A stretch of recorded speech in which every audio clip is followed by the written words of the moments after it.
Bak abi aşı yerini görüyor musun? Burada. Meyve gözü olduğu için bu sene meyve tutmuş. Seneden meyve tutar.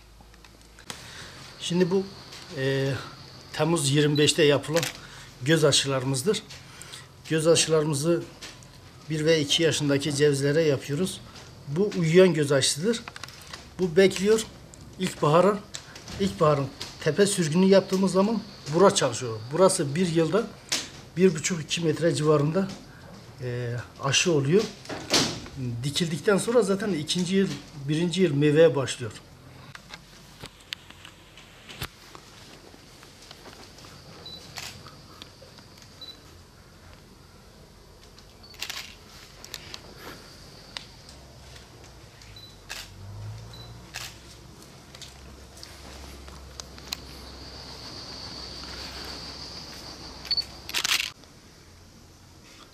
En faydalı uğur böceği.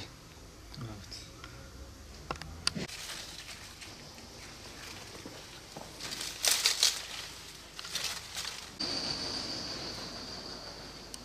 Bu bölümü var ya, Elazığ'da.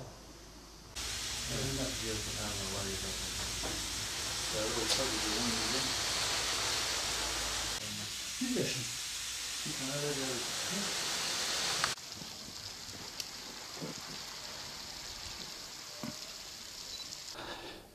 Ürettiğimiz cevizler tescilli markalı olan çeşitlerimizdir. Çeşit olarak, isim olarak Kazankaya ve Adilcevaz 13'tür. Özellik olarak dediğimiz zaman özellikle vatandaşların en çok sorduğu sorular. Adilcevaz cevizinin en büyük özelliği milli ve yerli çeşidimiz olduğu için meyve olarak gramajı 20 gram civarında, yağı, tadı, aroması mükemmel bir ceviz çeşididir. Bu çeşitlerden üretim yapıyoruz. Üretim yaptığımız yer rakım olarak 1800 civarındadır. Adilcevaz'ın en yüksek yerindedir. Özellikle Türkiye'nin genel olarak soğuk iklim olan yerlerin çoğuna gönderiyoruz. Kendimiz de burada bahçe kuruyoruz. Çeşitlerimiz güzel. Bu çeşitler üzerinden üretim yapıyoruz. Vatandaş istediği zaman internet sitemiz var. Sitemizden oradan sipariş verebiliyor. İstedikleri yere kargoyla gönderiyoruz. Şimdi zaten yaklaşık 4-5 yıldır bu işe başlamışız. Ceviz işi üretim olarak tabii ki biraz zordur. Anaç bahçesini kurup oradan kalem üretimi alıp üretmek biraz zaman istiyor. Tabii ki bu yıldan yıla yükselip devam ediyor. Şimdi bu yine kendi milletimizin hatasıdır. Milletimiz kısa yoldan para kazanma peşindedir. Eğer buradan üretilen cevizlerde bahçeler kurulsa, üretim olsa hiç de yabancı çeşitleri Adilcevaz adı altında satmaya da gerek kalmaz. Önemli olan üretime geçmek, bahçe kurmak. Bahçe kurulduğu zaman zaten kısa sürede meyve atıyor. Kendi ürünümüzden vatandaşımız buradan faydalanmak daha güzel olur. Şimdi gerçekten o yönden önü açılık bir pazar oluşur. Şöyle diyelim ona, Adilcevaz'da şu anda üretilecek cevizleri aşı noktasında vatandaşa bir eğitmenlik yapsak, bunu aşı olarak çoğaltsak, herkes bu üretime geçse. Çünkü aşılı fidanda biraz zor bir süreçtir ama işi öğrendiği zaman, altyapıyı oluşturduğun zaman çok güzel bir, zevkli bir üretim oluyor zaten.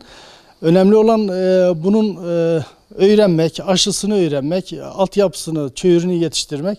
Aşıya geçildiği zaman zaten bunun satışında da sıkıntı yok zaten. Kısa sürede meyveye başlıyor. Şimdi zaten aynı yıl meyveyi de gösteriyor. 1-2 yıl meyvesini koparıyoruz. Ağaç, taç yapısını, gövde yapısını oluşturduktan sonra 3. yıl meyveye başlıyor zaten. Türkiye'nin genelde çoğu illerine gönderiyoruz. Özellikle Ankara'da da bir 400 dönümlük bir bahçe kurma projemiz var. Atabirlik proje kooperatifi tarafından. İstanbul'a gönderiyoruz, Bursa'ya gönderiyoruz.